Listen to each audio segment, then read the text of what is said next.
Good morning. I was just over unloading some stuff at the storage unit, and the solid place next door, the guy had talked to me a while back and told me that they're getting people now from the agricultural work visas and stuff.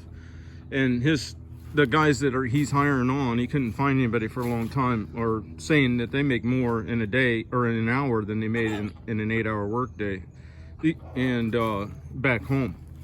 So the problem becomes is what people don't understand is they're not spending that money here. They're spending it back home.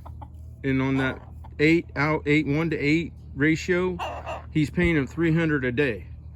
So where they spend it, it's the same as making $2,400 a day. So can you tell me there isn't a person here in America that wouldn't work for $2,400 cash per day? In a week, you got enough to buy any new used real quality used car. In a year you can buy any house you want cash. It'd be like when they had the fracking in North Dakota. I thought, because as soon as the pay scale was established there, they started ramping up prices everywhere, and I heard that you couldn't get a burger for $20, less than $20. My idea was to pack up and go up there and with a camper and ramens and stockpile all the cash I could make, just earn it and don't spend. Well, that's exactly what they get to do, because our country is so ate up with people that want to break their arm off, patting themselves on the back for stuff they have no clue what it's about. It's the only place I've ever seen where they want to just toss long learned principles of sovereignty and things, whether it's established in doctrine into their religion or in their law, and anything they can do to get that stroke of patting themselves on the back, you know what I mean, at any cost. And these things of sovereignty and how you protect your interests of your own people, you can't do that based upon differences of economies. Letting people come over here work to take their money back home to spend, where in 8 years they're retired with a 1,000-acre ranch hacienda. You can't do that. That's not fair to the people that are here. First, try paying them $2,400 a day and see then if you can't find somebody to work for you. So the problem becomes, why is our political class letting this happen? We can't go over to their country and spend our money and hold real estate interests and stuff. Or if there's a country that has a stronger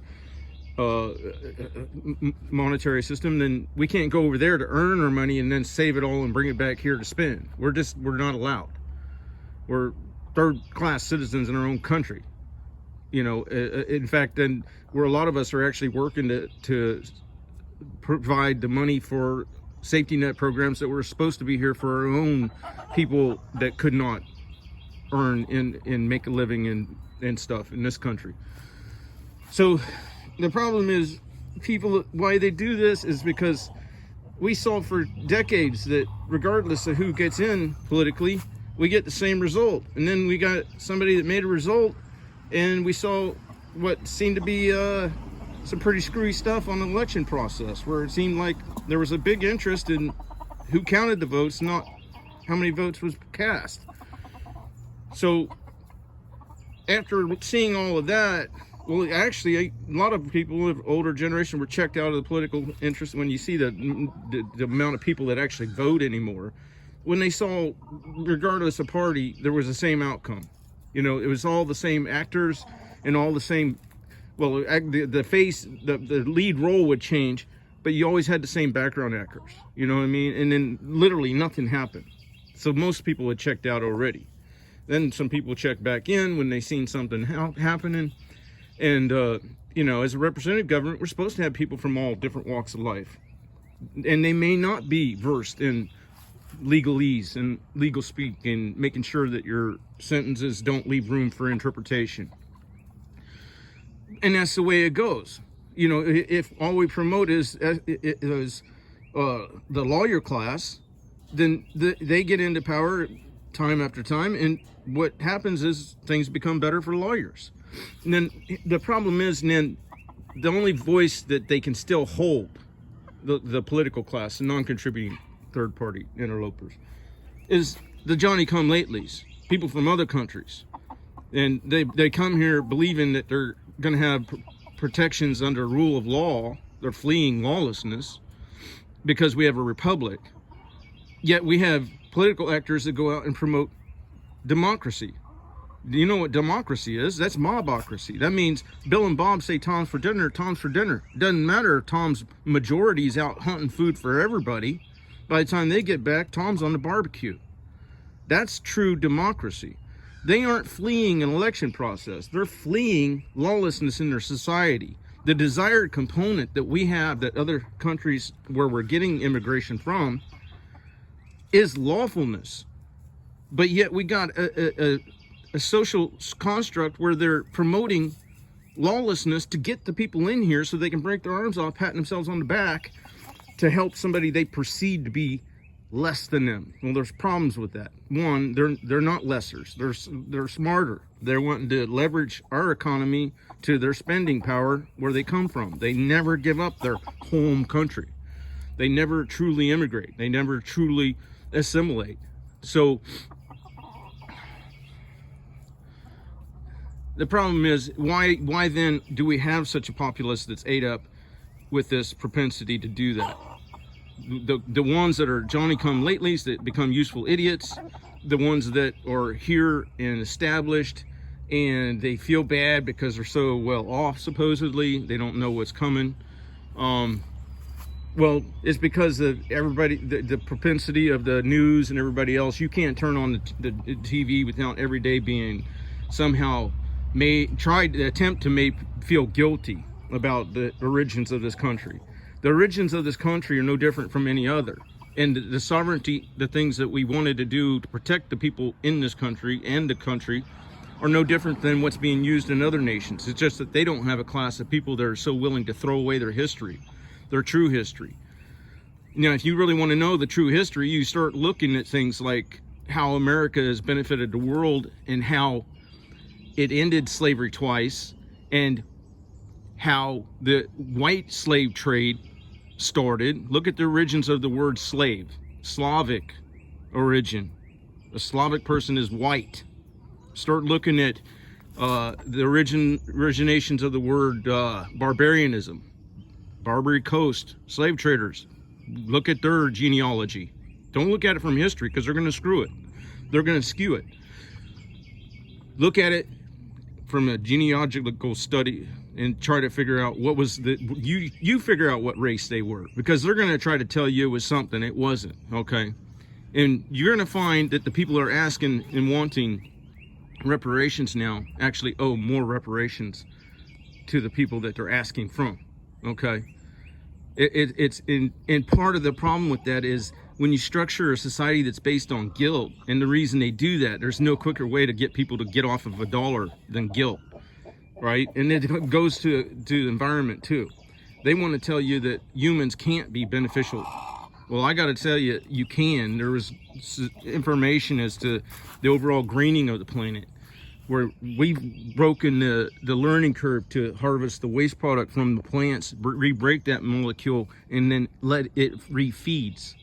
There's little receptor cells on these plants, about 2,000 per leaf, that take in carbon dioxide after we combust it in our vehicles and stuff that we harvested from reserves from the ground. It needs 6 molecules of nitrogen, 6 molecules of carbon dioxide before the stomata can start the process of photosynthesis, where it's then converting the carbon dioxide to oxygen. Okay, but no, as long as they can make people, which is non-greenhousing, whereas the carbon dioxide is greenhousing. So we've learned a way to we got into an area where we were in symbiosis with our planet, and then we got these zero-turn mowers that are so efficient that now, and people they're so ignorant that they cut below the majority of the stomatocyte receptors, and then you lose those right away, and then you get hormone signaling, genetic hormone signaling that downregulates the production of stomatocytes. I ain't going to get into all of it. It's beyond, and people don't care. And the people that know they don't perceive there's a problem because they sit inside a freaking air-conditioned structure all day. So that's the part of the problem is guilt. Guilt is the promoter of this, and then, but none of it's premised in actual beneficial activities. I mean, you want to impress me, do something along the lines of spreading how bad the math was on ethanol production, where you're trading more gallons of a higher energy dense fuel for less gallons of a less energy dense fuel that also ruins the engines and the carburetors and the components thereof. But in the process, there is also X amount of fertile soil that's wasted and X amount of water that's beyond the volumetric for the end productive product, you know. So just there, and then look at the solar farms. They're cutting the cap off of a mountaintop that would have, with the delta of thermals, would have promoted so much ecological activity that in pure straight math, it was going to make more energy than the solar farm that was placed upon it, and be in accordance with environmental factors.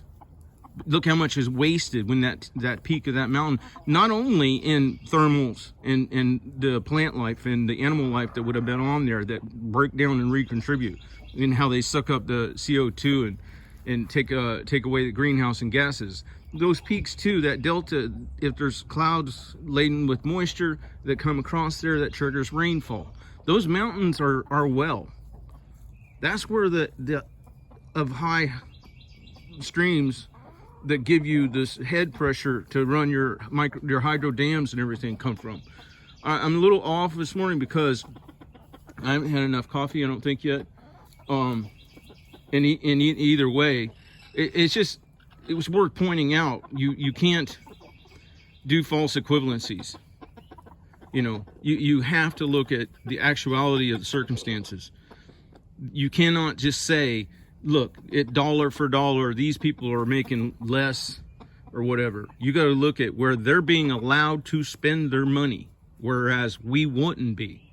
You know, another analogy would be if me and another person worked in a resort, but the other person was allowed to go across the street to McDonald's to buy their lunch every day, and for some reason, because my skin looked different, I had to buy my lunch in resort at resort prices. Are we still getting the same amount of money? No, we're not, because we're not taking home the same amount of money at the end of the day.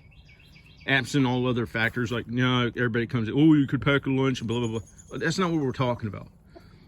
The pack a lunch scenario goes away with the fact that we can't go over there to retire and take our resources there to have a better circumstance. All right, I'm going to get back to work. Y'all have a good day.